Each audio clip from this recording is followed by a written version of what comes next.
Bismillahirrahmanirrahim. Assalamualaikum warahmatullahi wabarakatuh. Alhamdulillahirabbil alamin wassalatu wassalamu ala asyrafil anbiya wal mursalin sayyidina wa habibina wa syafi'ina wa maulana Muhammadin wa ala alihi wa sahbihi wa sallim ajmain. Qala ta'ala fil Qur'anil Karim, a'udzu billahi minasyaitonir rajim. Bismillahirrahmanirrahim.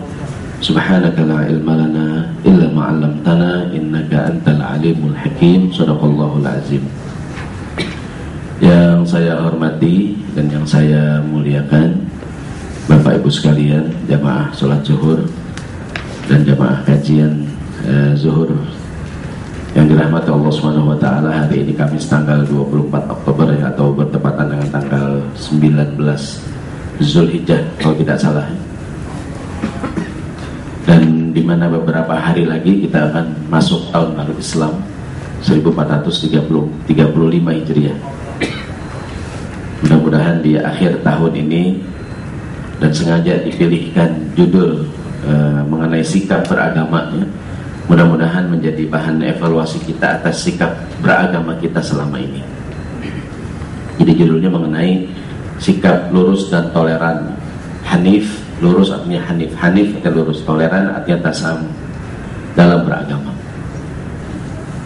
Bermula dari pertanyaan seorang sahabat kepada Nabi SAW. Kan para sahabat itu senantiasa banyak bertanya, dan alhamdulillah gara-gara para sahabat bertanya jadi ilmu buat kita. Maka nanti ada sebuah kaidah bahwa as-su'al, bertanya itu nisful ilmi, setengah dari ilmu. Jadi bertanya itu baik, ya. Bertanya itu membuka ilmu. Bahkan kalau kita belajar, meskipun kita udah tahu, boleh nanya. Tujuannya ngasih tahu yang lain. Ini sahabat bertanya kepada Rasulullah SAW, diriwayatkan oleh sahabat Ibnu Abbas radhiyallahu anhu. Sahabat Ibnu Abbas berkata, Su'ilan Nabi SAW, Nabi ditanya. Pertanyaannya, Ayyul adyani ahabbu ilallahi azza wa jalla. Wahai Rasulullah, adyan jamak dari kalimat din. Dinun artinya agama. Agama yang bagaimanakah, beragama yang bagaimanakah, ahabbu ilallah, yang paling disukai oleh Allah Subhanahu wa taala. Ini bertanya mengenai sikap beragama. Kan juga kita pada hari ini juga berhadapan dengan hal yang sama. Kita kadang agama Islam kan satu, namun kan kadang dalam bersikap atau dalam sikap beragama kan orang beda-beda tuh. Ada saudara kita muslim, dia Islam juga, cuman beragamanya bebas banget gitu. Katanya teman-teman sekuler tuh kadang beragama tuh nyaris tanpa aturan tuh. Kadang agama semuanya serba boleh gitu kan, laki-laki sama perempuan kalau senang boleh nikah, laki-laki juga boleh nikah, perempuan sama perempuan. Orang sekuler gitu tuh, ya, mereka ingin menghalalkan nikah sejenis kan, bahwa beribadah itu ada aturannya. Namun kadang-kadang ada orang yang ada yang penting niatnya baik gitu kan. Contoh tahun lalu ada yang berkomentar, salah seorang tokoh agama di kita, berkurban kan gak mesti motong hewan kurban, duitnya 2 juta sumbangin aja buat kebaikan, pahalanya korban juga. Padahal korbannya motong kambing, korbannya motong sapi gitu kan. Atau pernah juga ada tokoh sekuler di kita di Indonesia, sekarang populer dengan sebutan jaringan Islam liberal, dia berkomentar, gimana kalau pergi haji itu gak mesti musim haji, karena kalau musim haji kan repot nih, jutaan orang pergi haji gantian aja, Indonesia Januari, Malaysia Februari, dan negara lain Maret, jadi gantian gitu. Kayaknya usulannya boleh juga ya, cuma ngaco jadinya gitu kan, jadi beragama nggak ada aturan jadinya. Bahkan nyaris nanti beragama tanpa Tuhan gitu, karena apapun yang disembah sah-sah aja gitu kan. Jadi orang Islam punya surga, orang agama lain punya, masing-masing punya surganya masing-masing.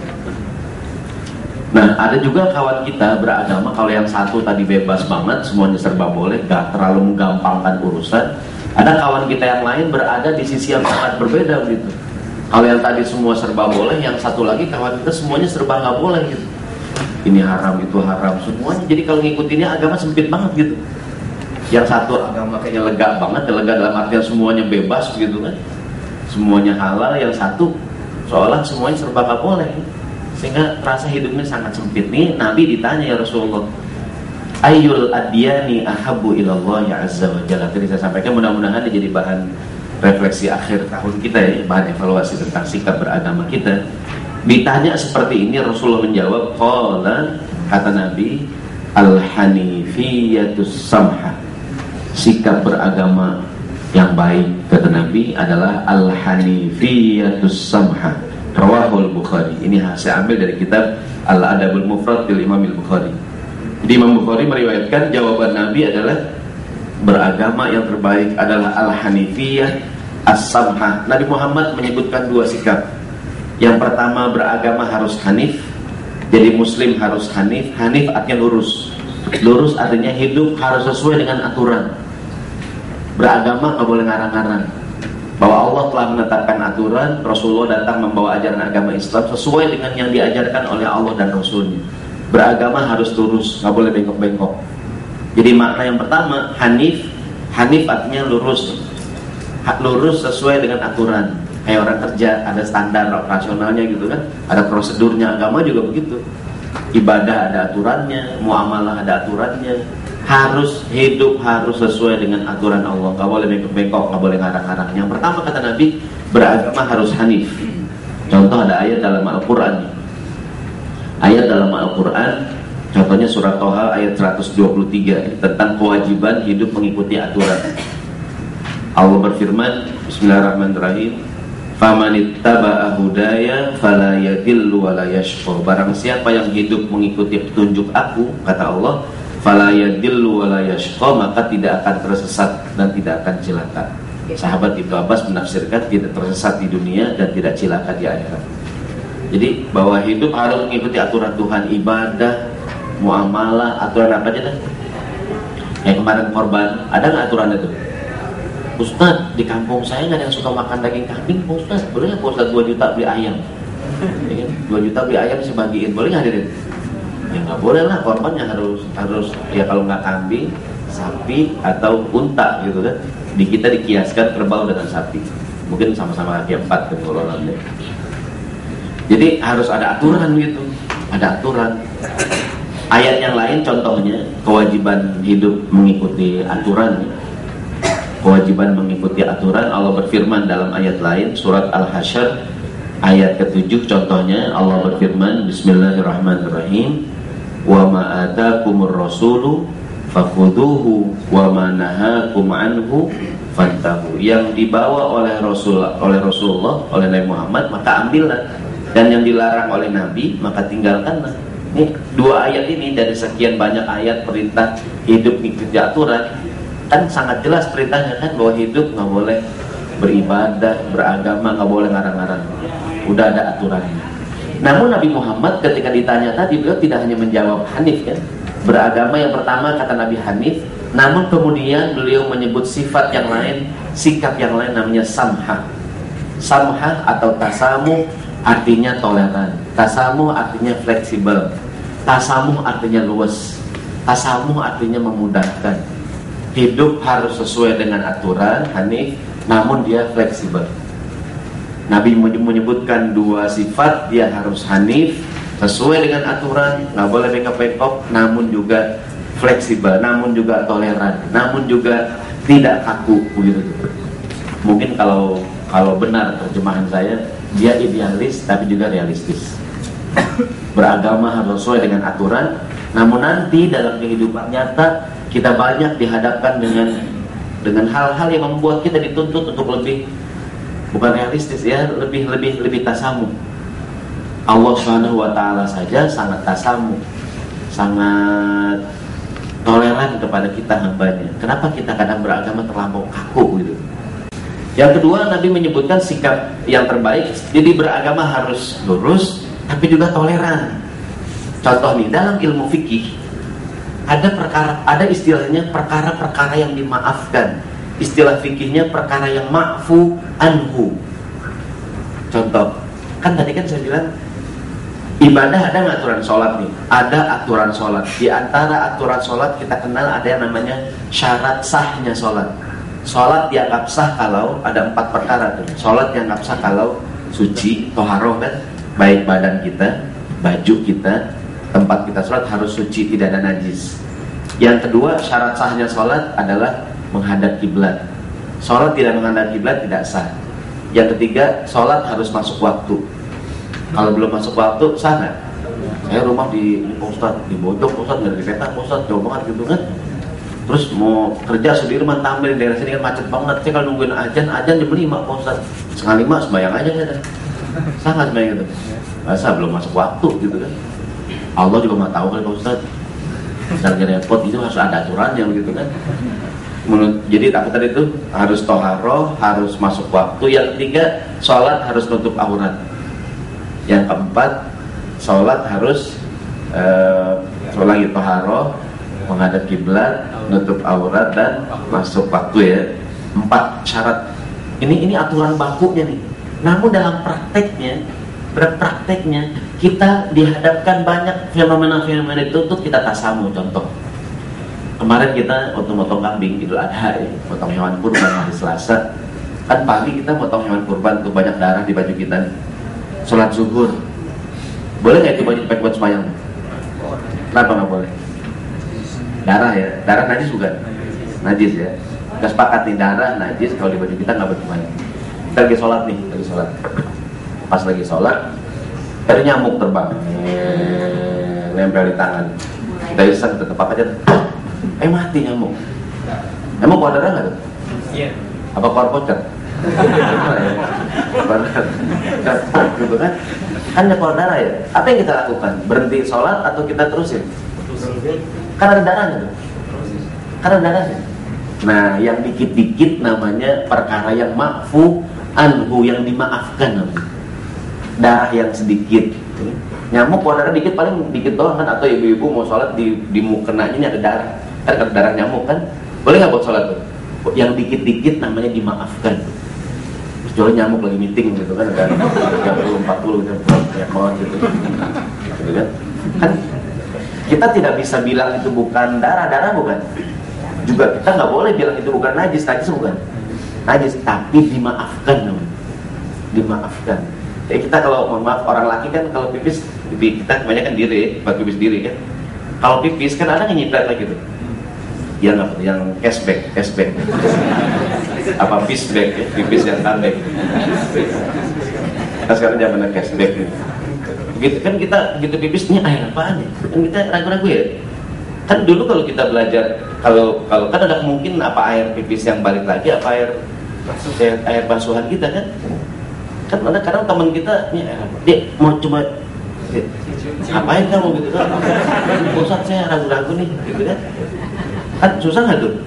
Bapak cium apa? Bapak coba dapat. Apa? Enggak, saya pengen sholat saya sempurna Pak. Betul nggak itu? Sikap dia ingin sempurna bagus nggak? Dia ingin hanif kan?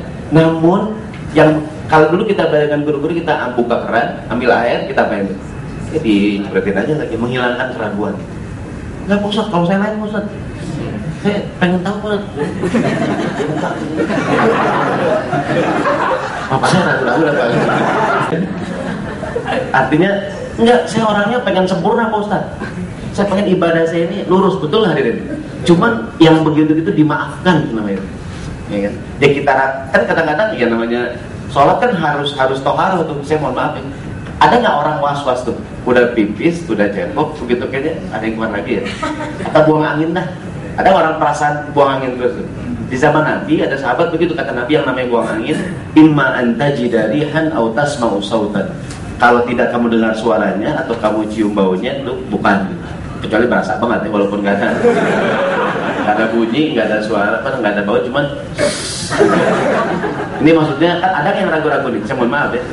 Mungkin yang rada-rada ketemu, kadang kalau udah pipis nih, udah wudu kan, pas jalan kayak ada gitu. Ya apa maksudnya? Mohon maaf ya, kan dulu dia mungkin gitu kan. Ini bunyi dari dalam, apa namanya paha lipet kan? Jadi asal jalan, dibalik lagi gitu. Nah yang begitu-gitu namanya penyakit was-was tuh, was-was. Ya kan? Tapi saya orangnya pengen sempurna Pak Ustadz, bener. Sholat harus tutup aurat, betul nggak nih? Kita orang laki deh, kan aurat laki-laki mulai dari pusat sampai lutut kan? Kan apalagi zaman dulu banyak orang yang ahli hisab ya. Kan rokok pretek zaman dulu kan? Kan ada celana yang bolong kena rokok tuh kan? Pas lagi sholat nih, lagi tahiyat pertama, bolong nih dipakai. Ya, kita nggak bisa bilang aurat bukan? Aurat ya, kelihatan nggak tuh? Kelihatan ya. Tapi yang dikit-dikit namanya dimaafkan. Yang kecil kan, ya seukuran segini deh, doliknya bolong-bolong gitu kan. Nih, atau mungkin celananya ada nggak jahitan robek sedikit orang nih? Celana mahal, beli tanah abang kan? Gitu ya. Yang robek celananya ini, apa yang dia lakukan? Aurat kelihatan nggak tuh? Tapi cuma sedikit gitu. Dia robek lagi sujud, brek gitu kan. Ini kadang ada nggak bolong dikit ya? Yang dikit-dikit namanya dimaafkan. Nama istilah ilmu fikihnya ma'fu anhu, dimaafkan. Mereka dimaafkan. Kecuali lalai ini sekarang banyak orang laki sekali lagi yang kadang kan kalau aurat pusar sampai dan kalau tarik garis lurus segini nih ya, segini kan ya. Kadang-kadang ada orang laki yang celananya bangetan turun, ada nggak tuh? Yang baju bangetan naik, alay, gitu. Begitu dia ruku, kan celananya ke bawah turun. Kelihatan ya ini kan? Aurat terbuka nggak tuh? Yang saya pahami itu bukan yang dimaafkan, itu lalai itu. Itu alay dan lalai. Alay dan lalai itu. Itu termasuk sholatnya nggak sah tuh. Karena kan selalu begitu kan. Kau tahu posat kan sudah kelihatan kalau kita lagi duduk, kan saya suka lihat kalau gitu. Saya tanya bapak-bapak terutama, pernah nggak melihat umumnya kalau di pusat perbelanjaan tuh orang pakai celana jeans, sekarang kan turun banget kan? Celengan. Karena ininya begitu sujud lebih kelihatan lagi tuh, iya kan? Arti kalau kita tahu tegur, saya sayang dia sholat tapi auratnya kebuka, maaf pak, tanahnya kebangetan turun. Biasa orang sekarang jawabnya masalah buat lo. Masalah pak. Sama Allah masalahnya di belakang mulus pak. Orang mulus, lihatnya orang belakangnya kelihatan banget. Sampai tuan dalamnya kelihatan nggak ada mereknya gitu kan. Haidat. Jadi hadirin yang kecil-kecil dimaafkan. Jadi kita tidak bisa bilang itu bukan darah ya, itu darah dan itu najis semuanya. Kita tidak bisa bilang itu aurat bukan aurat, tapi namanya perkara yang ma'fu anhu. Sholat harus menghadap kiblat, betul nggak? Itu kan aturan nih. Belum lama sempat di Jakarta dan di beberapa kota kita ribut ya mengenai pergeseran bumi segala macam. Sholat harus menghadap kiblat. Namun dalam prakteknya kita masuk masjid nih. Begitu masuk ke ruangan kita pengajian, kan karpet udah digelar ya, sejarah udah digelar. Maksudnya begitu mati udah sholat aja. Oh saya nggak mau Ustaz. Kalau saya tiap sholat badan kompas Ustaz. Saya harus yakin kan bumi bergetar tiap hari berubah. Jadi kawan kita tiap sholat dia badan kompas gitu kan, dia miring kiri miring kanan gitu kan. Orang udah 3 rakaat dia masih nyari kiblat, kelamaan gitu. Kan Ustaz kalau saya orang itu pengen sempurna. Gitu ya. Ente bagus cuma nyusahin gitu maksudnya. Iya kan. Nah, orang-orang udah assalamualaikum dia masih geser. Pak tarik Pak. Kelamaan gitu. Tapi kan bumi ya memang mungkin benar ya, tapi ya begitu kan dimudahkan gitu. Kita sholat harus menghadap kiblat kan, ya kan? Tapi udah digelar insya Allah yang gelar juga tahu arah kiblat gitu kan. Saya tanya mungkin nggak kiblatnya miring-miring dikit nih?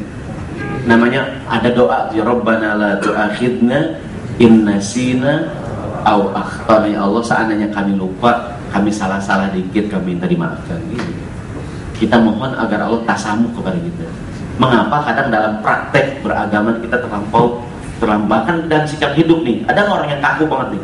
Nanti kita akan lihat terutama dalam masalah ibadah dan muamalah. Bisnis, saya menyewa, pinjam-pinjam. Bisnis harus tasamuh. Bisnis harus toleran, harus fleksibel, harus luas gitu. Orang nggak suka yang terlalu kaku begitu kan. Bisnis itu apalagi zaman sekarang kan. Dan alhamdulillah sekarang kalau bicara masalah agama di Indonesia, Islam semakin berkembang di kota-kota besar semisal Jakarta. Kan semakin banyak orang yang kembali ke pangkuan Islam kan. Dulu mungkin yang belajar agama, yang sholat hanya kalangan tertentu kan. Sekarang semua orang nih kembali kepada Islam. Pernah saya sampaikan di sini kan, pengajian di mana-mana sekarang tuh hadirin. Baik yang sesat maupun yang benar gitu kan, nyamuk tuh di mana-mana gitu kan. Yang pakai jilbab Bu, makin banyak nggak Bu? Sekarang wanita muslimah pakai jilbab modelnya banyak nggak Bu? Model-model ya, yang dililit di leher, yang ucup ini kan, gitu kan. Ada yang berosa di sini, ada yang pakai anting-anting itu. Pakai jilbab, pakai anting-anting ada tuh ya. Ya namanya model lah. Dengan yang namanya pakai jilbab ada nggak aturan itu? Ada harus syar'i segala macam gitu kan. Namun hadirin nanti kita lihat bahwa dibutuhkan sikap yang lebih Jadi dua hal, dia harus hanif namun juga tasamu. Bahwa mudah-mudahan orang semakin belajar agama, lama-lama dia berubah menjadi baik. Jadi dibutuhkan sikap yang sekarang banyak preman yang tobat, banyak nggak tuh? Ya, kan zaman dulu mah preman mau tobat gampang ya, karena kan tatonya kecil, paling gambar lope gitu kan, atau gambar jangkar gitu kan, atau bunga mawar yang akarnya keluar. Lama nih tato 20 tahun kan preman zaman dulu tobat kan gampang, udah pak padahal gambar jangkarnya dihapus kan gitu ya. Coba kalau preman sekarang mau tobat gimana?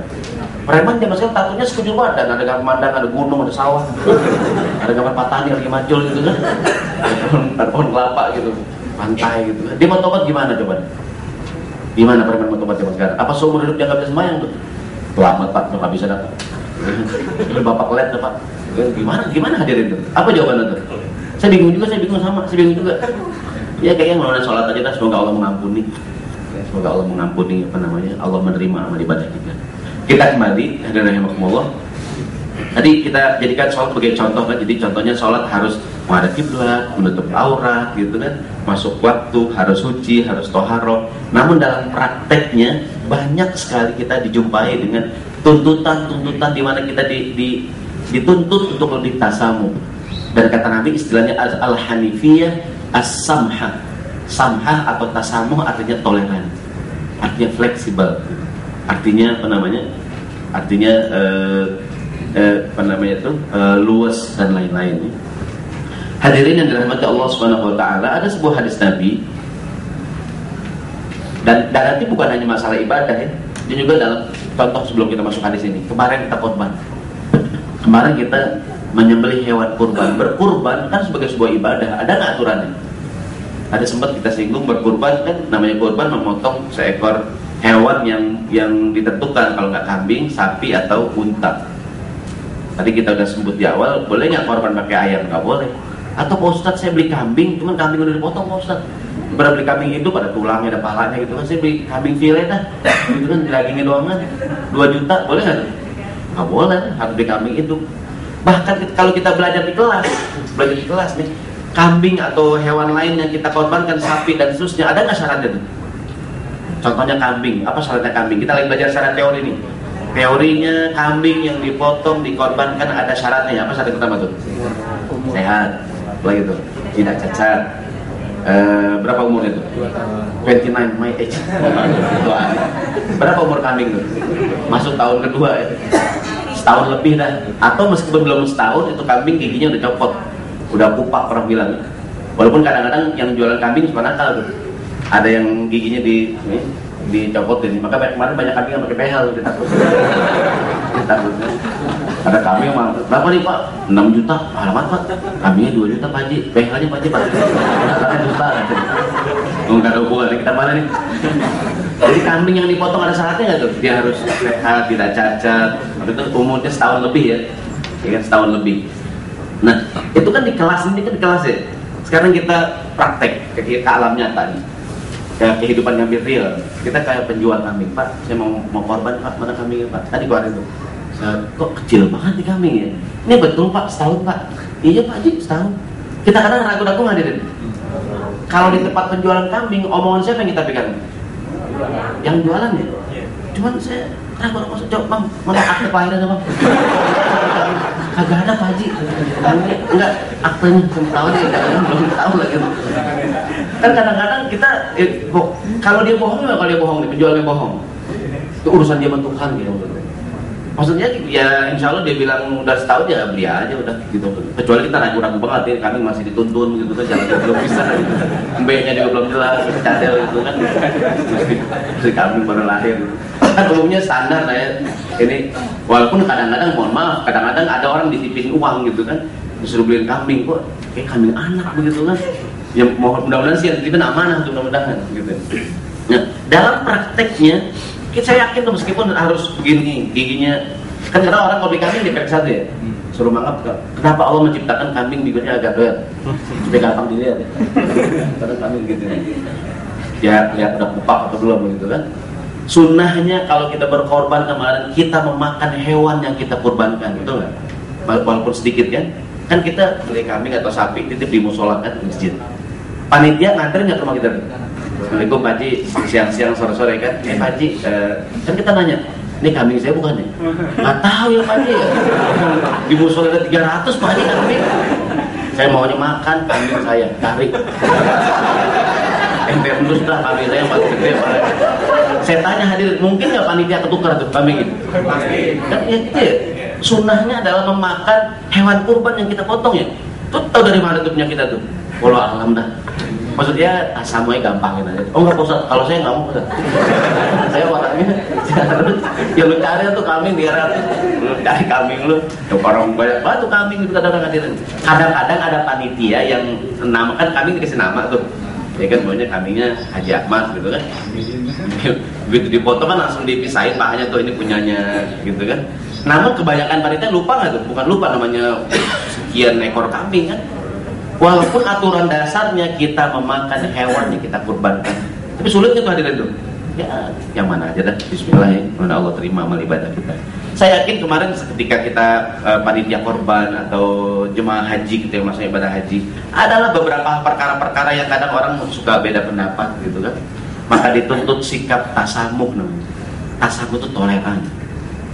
Saya yakin kita yakin kita menghadap arah kiblat. Cuman kalau benar-benar diukur-ukur di Mekah mungkin nggak miring-miring gitu.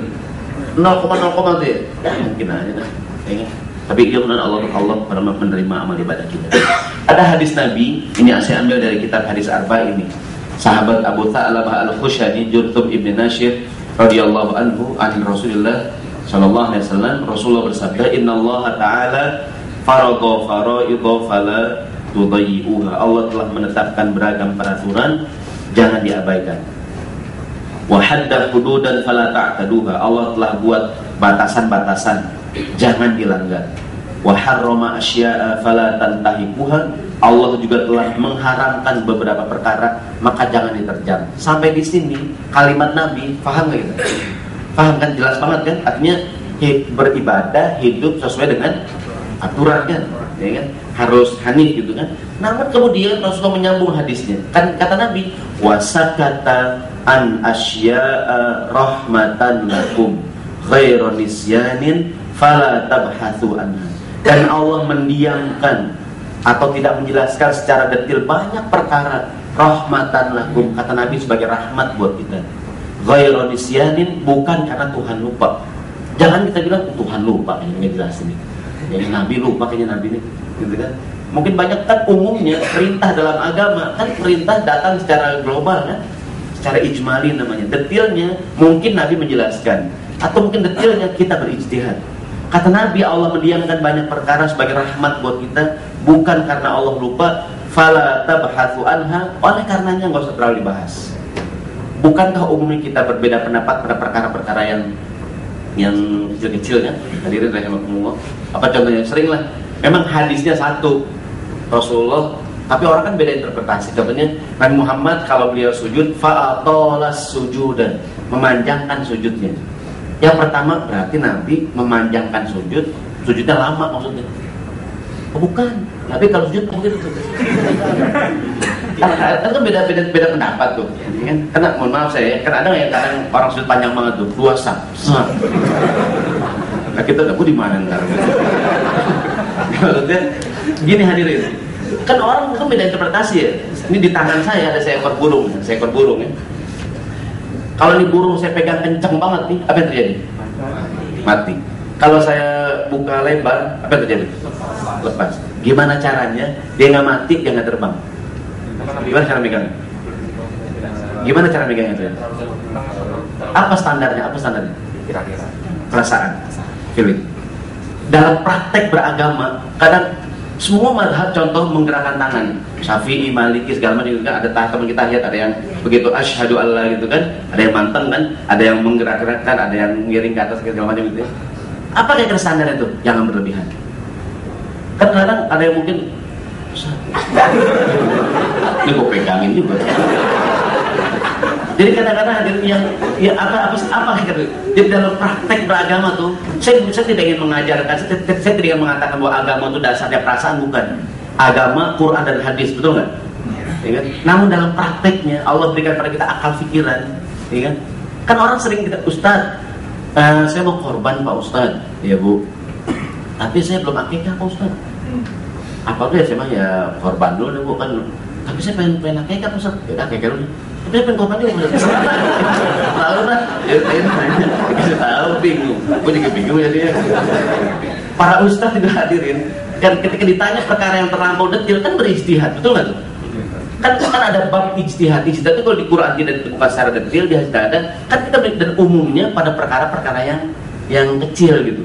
Bayangkan seandainya semua perintah agama yang datang secara detil banget, repot nggak kita?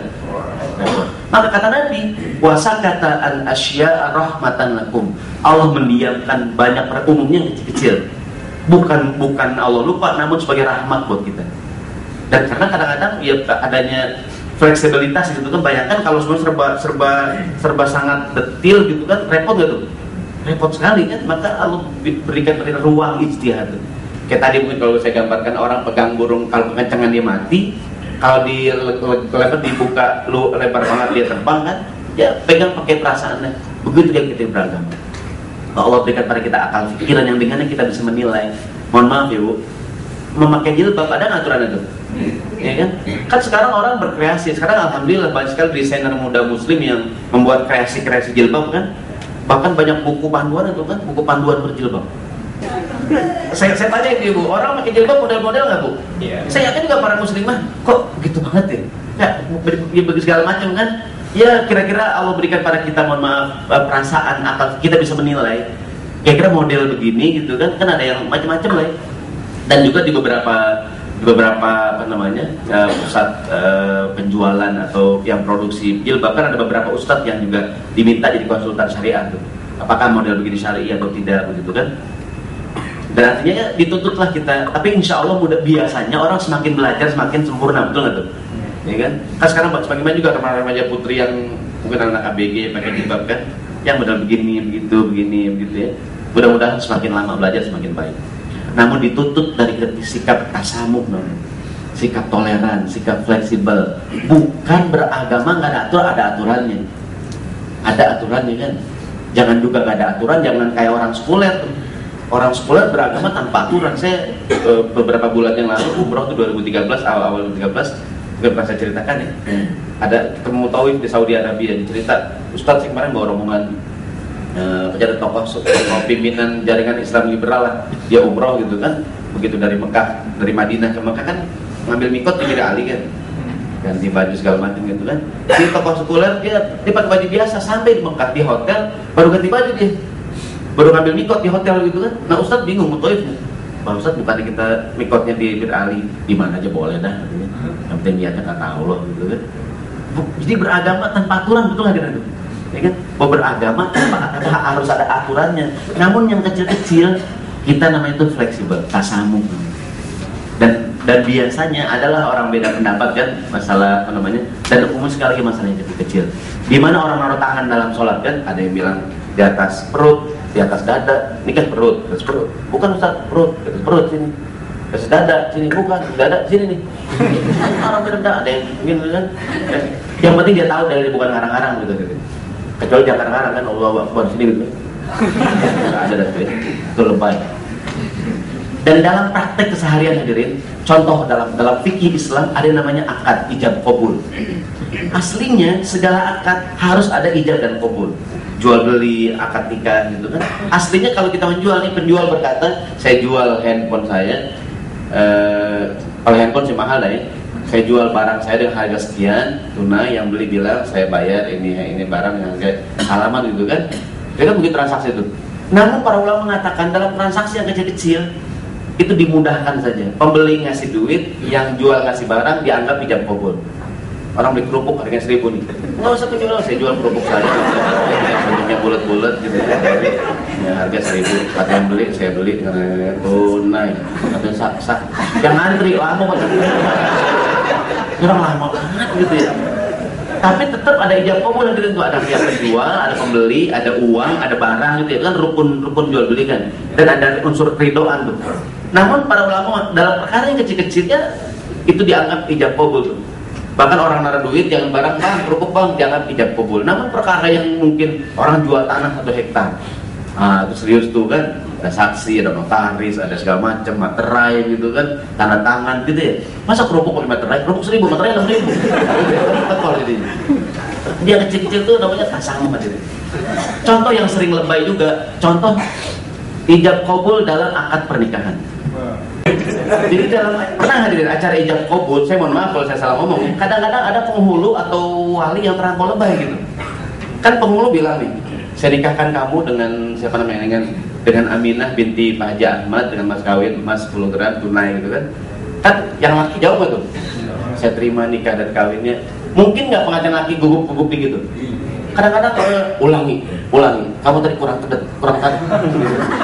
Tadi kamu nggak 1 napas. Pernah nggak dari gitu tuh? Ini kadang udah 5 kali ulang pengantin laki, udah gerah gitu, udah keringetan gitu kan. Dia mikir, gua kalian jadi nggak sini ya? Orang suruh ulangi. Ente tadi kurang tarik, ente nggak 1 napas. Hadirin, yang dimaksud dengan ijab dan kabul langsung artinya jangan diselingi dengan kesibukan yang lain. Contoh nih, saya jadi pengantin. Jangan dia pas lagi kata penghulunya tunai, saya terima nikah kawinnya, terima Pak, ada SMS Pak. MTX, MTT Pak, telepon gitu kan. Jangan kita dengerin tuh. Tapi kalau lagi ijab kabul langsung ya. Jangan diselingi dengan Pak, foto Pak update Pak. Ngapain gitu kan? Maksudnya kayak orang wudu. Jangan kita lagi wudu, ada nggak orang wudu diseling-selingin tuh? Baru basuh muka, ada tamu, dia berhenti. Masuk Pak. Wudu Pak ya. Baru pakai tangan, ada SMS. Maaf lagi wudu. Jangan diselingin kegiatan yang lain sama nih. Jadi pengertian langsung tuh jangan diselingin dengan. Ini kan kadang-kadang yang penghulu yang lebay itu kadang-kadang. Ulangi. Tuhan, suasana tegang. Saya kadang mau jadi saksi, saya bilang sah belum kok sah. Apaan dia udah bilang saya terima nikah dan kawin. Biasanya hadirin penghulu yang lebay itu kalau penghulu yang santai itu dari sini udah gak ada acara lagi, dia udah habis. Dan nggak penghulu yang sibuk tuh. Dia udah habis, dia udah 4 acara lagi. Jadi kadang pengantin lagi baru bilang saya terima sah. Pak, saya belum selesai Pak, belum lah. Jauh-jauh lah. Udah tulis. Kadang-kadang standarnya bukannya peraturan yang baku gitu, tergantung penghulunya jadi gitu. Nanti kalau memang kadang-kadang kalau kita debat di suasana gak enak suasana gitu kan. Namun kalau yang harus disampaikan hadirin bahwa yang namanya ijab kabul tuh yang penghulu atau orang tua perempuan berkata, saya nikahkan kamu kalau baliknya anak saya gitu kan dengan mas kawin tunai. Mungkin nggak yang pengantin lagi gugup, mungkin nggak deh? Lupa dikit ya. Saya terima nikah dan kawinnya Aminah binti. Dia lupa kan bapaknya nggak penting kan? Kayak siapa ya? Karena ada catatan tuh kan dia ngeliat dikit kan, baru mau baca ulangi. Nggak boleh berhenti. Napas. Ya Allah ngapain gitu kan? Itu penghulu yang lebay kan itu. Memang kalau sebenarnya penghulu ya. Tapi biasa begitu hadirin. Ada juga kadang sebagian ustadz yang ulangi gitu kan. Ngapain orang dia udah akad nikah itu seriusnya jadi, main-main juga jadi. Ngapain dipersulit gitu? Sehingga suasana jadi horor gitu kan. Ini pengantin laki udah gerah tuh, jas udah gedean. Tumin pakai dasi kecekek gitu. Disekat nih, luntur ke bedak. Suasana tegang banget. Tapi ngapain direpotin gitu kan? Nah, aslinya ya ketika dia sudah bilang saya terima nikah dan kawinnya ini dengan binti dengan mas kawin tunai sah ya. Ya mungkin dia gugup dikit, mungkin dia baca, kecuali ya ada paragraf penting lah. Jaka sama Joko beda nggak? Beda nggak deh? Beda ya. Dia nyebut binti Joko, padahal Jaka ulangi. Bapaknya Joki, gitu kan? Salah. Itu memang nama orang nggak boleh salah, hanya apalagi akad kan penting ya. Ingat. Contoh lah, sekali ingat ya, nulis nama orang harus benar, betul nggak? Karena nama itu kan kehormatan. Ada orang namanya Muhammad, M-nya 1. Ada yang Muhammad, M-nya 2 ya. Ada yang M-U-MU gitu kan. Ada yang O, ada nggak tuh? M-O gitu kan. Atau ada yang mungkin nama orang lain Umar pakai O kan, Omar. Macam-macam. Ada atau S1, S-O-E gitu kan. Kalau dalam KTP, paspor, surat penting itu nggak boleh salah ya. Namun atau ijab kabul tadi itu. Namun dalam praktek keseharian hadirin, mungkin nggak orang selalu sama tuh. Undangan pernikahan. Pernah nggak selalu hadirin? Ya. Pokoknya Saya nih Ustadz Syahrini. Ada Sahroni ya. Cuman yang undangin rumah saya, Pak Ustadz, besok saya mau ngalihin Ustadz. Kan mungkin nggak bisa salah tulis nama hadirin. Orang kadang-kadang kenal nama kita kan cuma gitu doang nih. Ya kan, mungkin saya mirip-mirip wajah, saya nggak tahu deh, Syahrini gitu kan. Cuma saya tadi salah nulis dikit kan. Kadang-kadang ada orang nulis nama kita salah dikit ya. Ada nggak orang yang kaku banget hadirin? Saya nggak mau datang, Ustaz. Nama saya nih, masa saya kan saya udah haji tiga kali, Ustaz. Kan harusnya harusnya haji 3 kali, Bu. Harusnya Sahron ini hanya atu. Haji 100 juta sewa plus gitu ya. Sahron kurang deh, gua mau datang kalau depan gua nih. Gitu kan. Orang ada yang I-nya pakai I, ada yang I-nya pakai Y. Kan di undangan ada bacaan tuh, mohon maaf bila ada kesalahan dalam penulisan nama dan yang begitu-begitu hadirin tasamu hadirin. Tasamu artinya apa tuh? Toleran, dimaafkan. Oh enggak, saya orangnya mau sempurna, Pak Ustaz. Saya nggak bisa, Pak Ustaz. Nama saya kehormatan saya, Pak Ustaz. Terserah udah, ya kan? Dan ada orang yang begitu hadirin, ada nggak tuh? Ada kadang-kadang begitu. Maksudnya secara teori, tapi teori emang nulis nama orang harus benar kan. Namun dalam prakteknya ya salah-salah dikit dah. Itu kan kurang-kurang dikit, semoga Allah maafkan. Hadirin yang dirahmati Allah Subhanahu wa taala, apalagi perkara-perkara yang kecil. Pesan Nabi, fala tabhathu anha, enggak usah terlalu dibahas. Enggak usah terlalu dibahas. Maksudnya bukannya enggak penting, namun keseringan orang jadi ribut gitu kan. Apalagi perkara-perkara silakan beristihad, yang penting jangan berlebihan. Seperti tadi saya tanya, kalau seandainya tahiyat itu menggerakkan, kan orang beda pendapat. Teman kita bertiga, semuanya mengambil pendapat menggerakkan tangan. Beda-beda nggak tuh? Ada yang begini, ada yang pelan gitu kan. Ada yang mungkin muter-muter, kiri kanan, atas bawah gitu kan. Itu beda pemahaman. Yang penting jangan ngarang-ngarang. Jangan ngarang-ngarang. Artinya itu wilayah kita boleh berijtihad. Apa kira-kira batasannya? Kita memahami dalil tersebut. Hadirin yang dirahmati Allah Subhanahu wa taala, seperti berapa persen kita boleh mengambil untung atau berapa bagian yang boleh kita ambil kalau korban? Kan dalam buku fikih tidak dijelaskan tuh, para ulama berijtihad sepertiga. Yang korban boleh ngambil sepertiga, ya kan? Itu kan ijtihad tuh, padahal tidak ada aturan. Artinya boleh-boleh saja gitu. Cuman kan bapak korban, gitu kan, semuanya dimakan, kan yang lain apa gitu kan? Gitu kan? Dia ngambil pahanya 4 gitu kan, orang nggak apa, enggak kulit doang. Kemudian ada hadis yang lain nih. Rasulullah bersabda sallallahu alaihi wasallam, ini juga tentang contoh tasamuh dalam agama Islam. Toleransi dalam Islam, fleksibilitas, fleksibel. An Ibnu Abbas radhiyallahu anhuma anna Rasulullah sallallahu alaihi wasallam, innallaha tajawaza li an ummati al-khata'u wan nisyanu wa mastukrihu alaihi.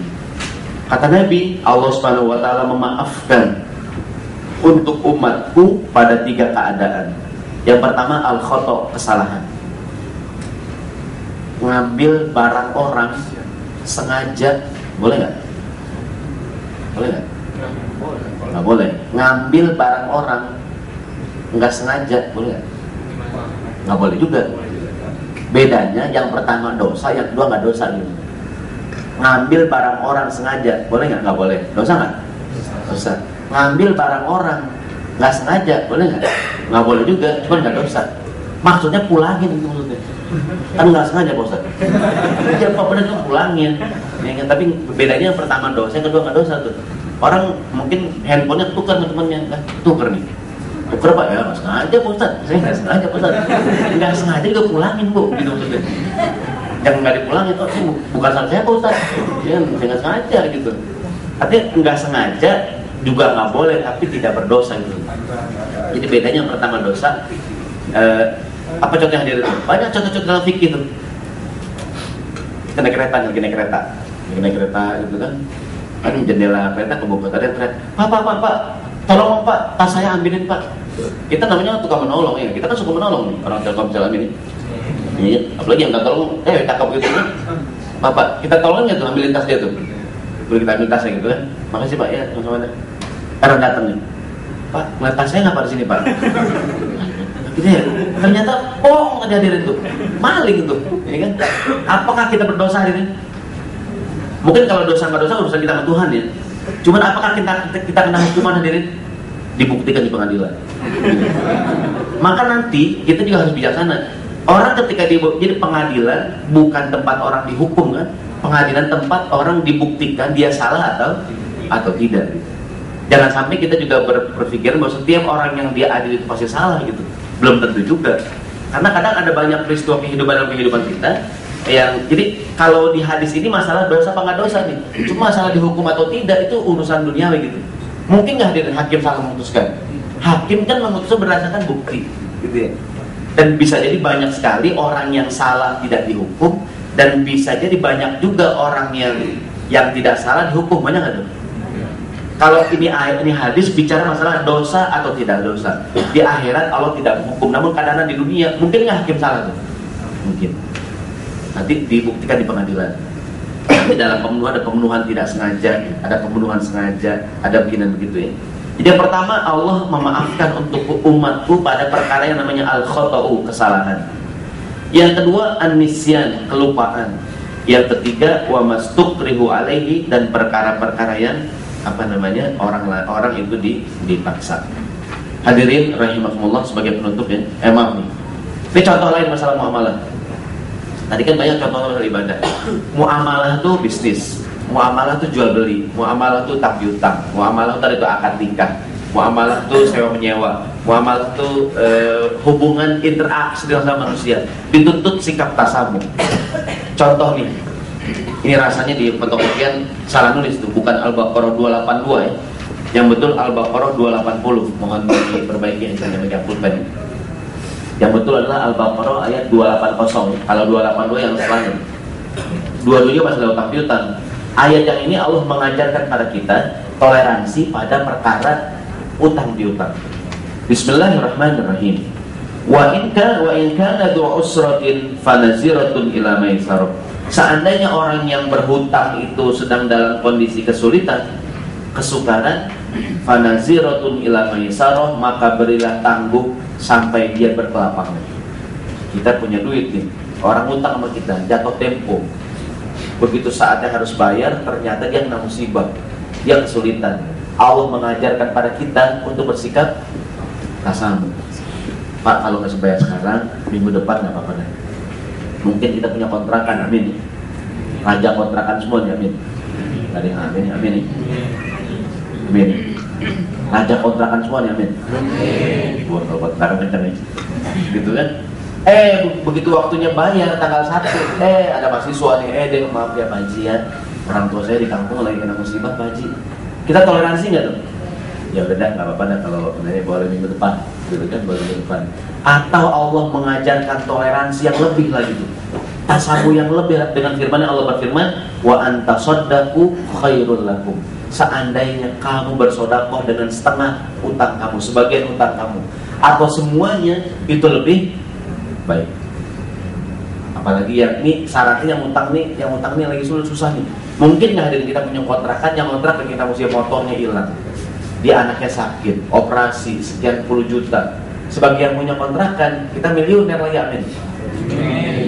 Duit banyak banget di kantong, yang dibawa bantal, yang dijemur bermunting-munting, kan? Allah mengajarkan pada kita sikap tasamu pun. Bisnis harus tasamu. Ada orang yang kaku banget dari itu. Oh saya nggak bosan. Kalau mau coba sekarang, waduh gitu ya. Kita kadang belanja di warungnya itu enak tuh. Dia kalau kurang-kurang dikit boleh, gitu ya.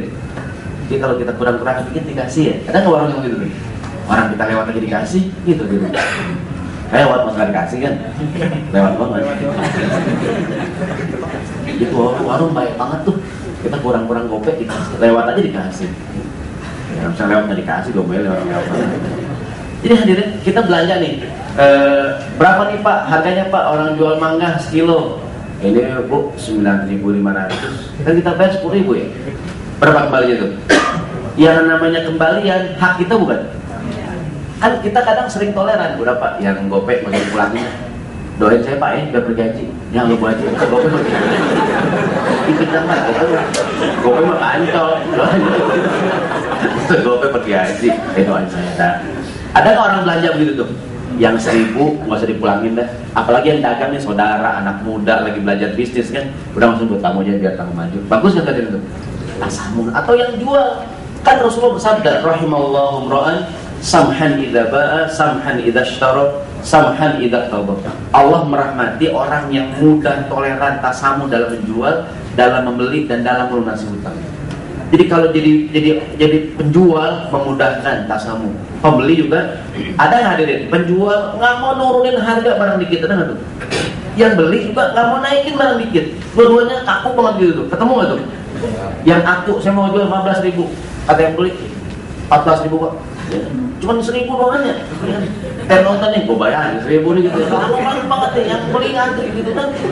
Ini yang belanja suami istri nih, kata istrinya, tunggu mas, kita muter rumah, tapi apa ya? Kata suami, gue bayarin juga 1.000, lama banget. Ini hadirin tasamu tuh, yang jual juga memudahkan.